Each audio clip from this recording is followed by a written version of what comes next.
Super daddy. எதிர்பார்த்ததை விட ரொம்ப ஸ்பீடா வந்துட்டீங்களே.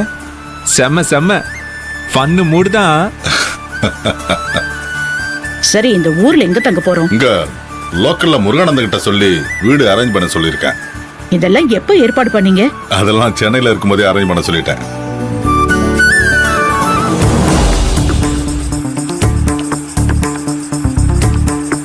எங்க ஊரு பக்கத்துல ஹோட்டல்ஸ் எதுவும் இருக்கிற மாதிரி தெரியலையே. இப்ப நம்ம என்ன பண்ண போறோம், எப்படி சமாளிக்க போறோம்? அக்கா, அதுக்குதான் இந்த மாதிரி இடத்துக்கு நான் வரதே இல்ல. மா, எங்களுக்கு ஒன்றும் பிரச்சனை இல்லைம்மா.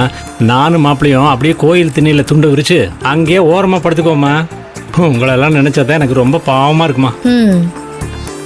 ஏமாதேவி, இதுக்கு முன்னாடி கோயில் மண்டபத்துல கொசுக்கடியில துண்டு விரிச்சு படுத்து உனக்கு பழக்கம் இல்ல? அங்கெல்லாம் பழக்கம் இல்லாத நம்ம வீட்ல படுத்தோமே வாசல்ல, நல்ல கொசுக்கடியில. அந்த இரவு மறக்க முடியுமா? கொஞ்சம் சும்மா இருங்க, பேசாம வாங்க. சரிம்மா. என்ன நந்தினி, இந்த ஊரெல்லாம் எப்படி இருக்கு? பிடிச்சிருக்கா? ரொம்ப நல்லா இருக்கு சார். எங்க கிராமத்துக்கே போன மாதிரி இருக்கு. நீ கூடிய சீக்கிரத்துல உன் கிராமத்துக்கு தாண்டி போற. டாடி, ஆ, வீடு ரொம்ப ஸ்பேஷியஸா இருக்குமா இல்ல ரொம்ப குட்டியா இருக்குமா டாடி?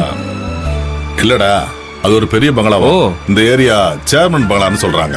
சேர்மன் பங்களாவா? ம். ஓகே.